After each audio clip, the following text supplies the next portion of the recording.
Lieutenant,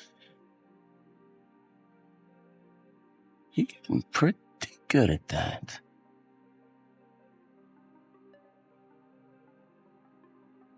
First up, The Champion, Pearl Harbor, 2001. Ben Affleck and Josh Hartnett play two pilots. They're both in love with Kate Beckinsale, and somewhere in the middle of all that kissing, Japan attacks Hawaii.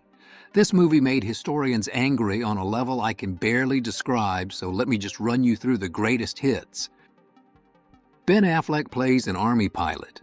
The movie sends him to a Navy hospital for his checkup. That's like taking your car to the dentist. They mixed up entire branches of the military and figured nobody would notice. Then a Japanese-American character gets a phone call from somebody in Japan.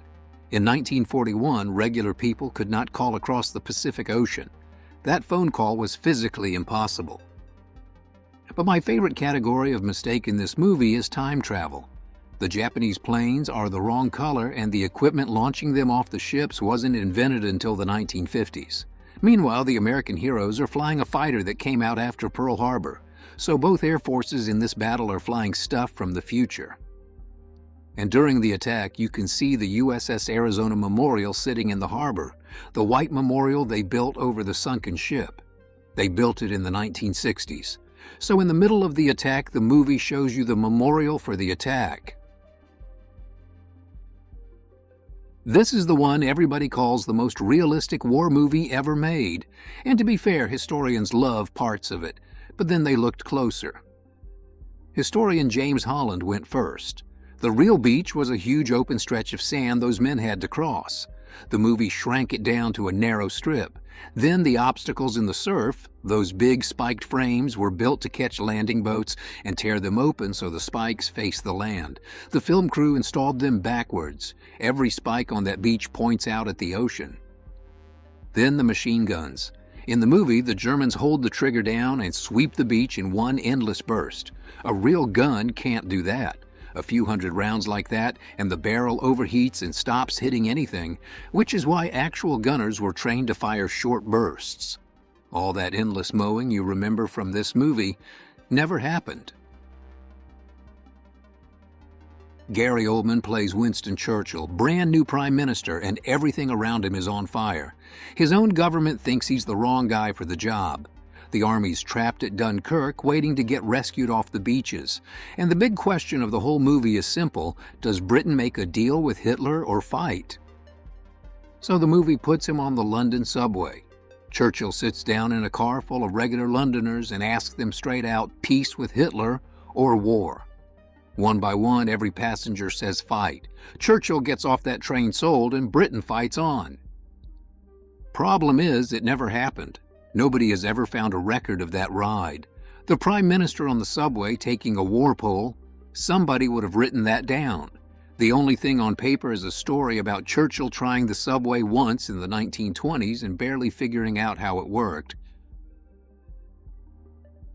Matthew McConaughey leads a crew of American submariners on a secret mission. They sneak aboard a German U-boat, steal an Enigma machine, and hand the Allies the key to reading German codes. Almost none of that happened. The first crack in the Enigma code happened before the war even started. Back in the 1930s, a team of Polish mathematicians figured out how to break into it. Their work ended up with the British, who built an entire secret code-breaking operation on top of it.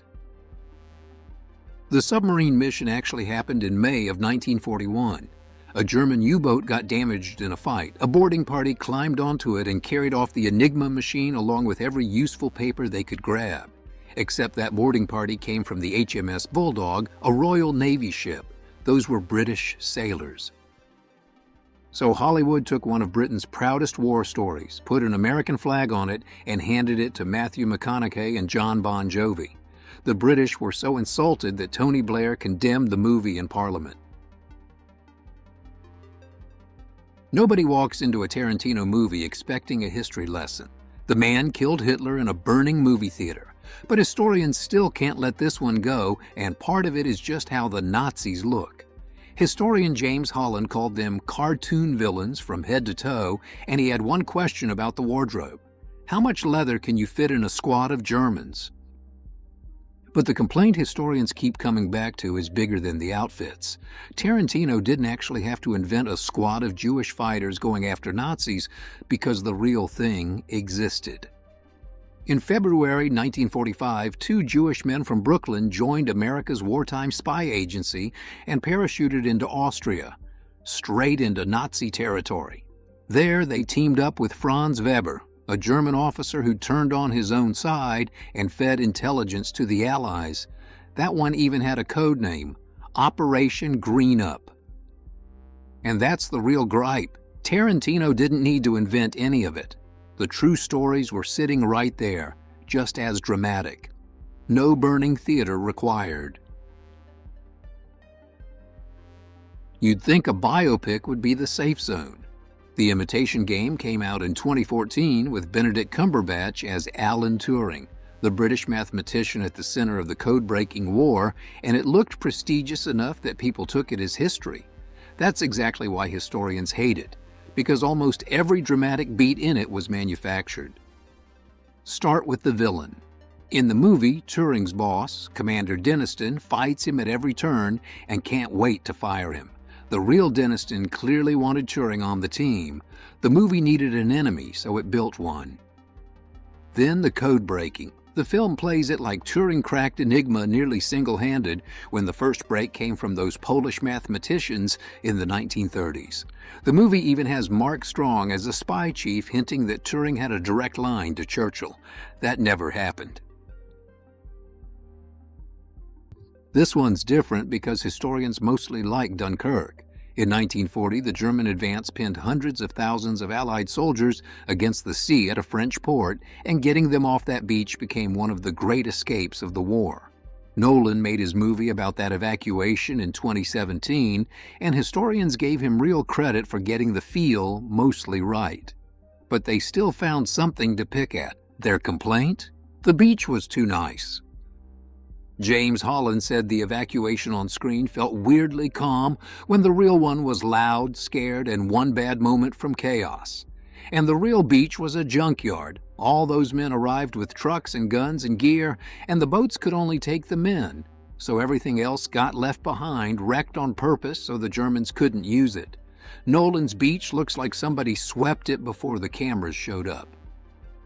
And when historians want to show people what Dunkirk actually looked like, they don't point at Nolan's movie at all. They point at Atonement, a romantic drama from 2007 with one messy evacuation scene that gets closer to the truth than the whole war epic.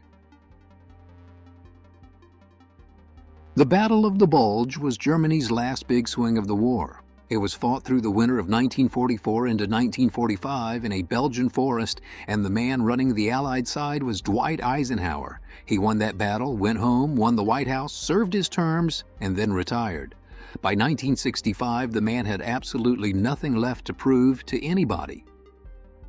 Then Hollywood made a movie about his battle. Eisenhower watched it, and it bothered him so much that a retired president of the United States went to the press to explain, point by point, why it was wrong. And he had plenty to point at. The real battle was fought in deep snow, in one of the thickest forests in Europe. The movie had no snow and no forest. The tanks on screen were built after the war ended, so the audience was watching machines that didn't exist yet when the battle happened. The planes were post-war models too. The soldiers ran around with C4, an explosive that hadn't been invented.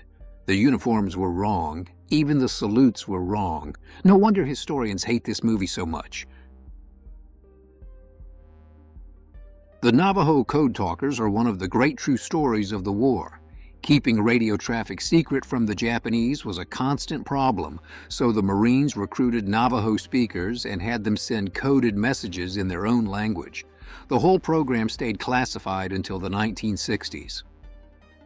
In 2002, Hollywood made the movie and they cast Nicolas Cage.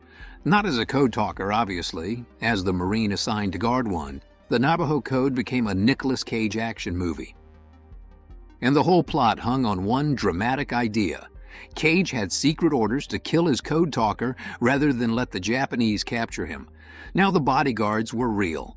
The Marines really did assign them, partly so the code talkers wouldn't get mistaken for Japanese soldiers.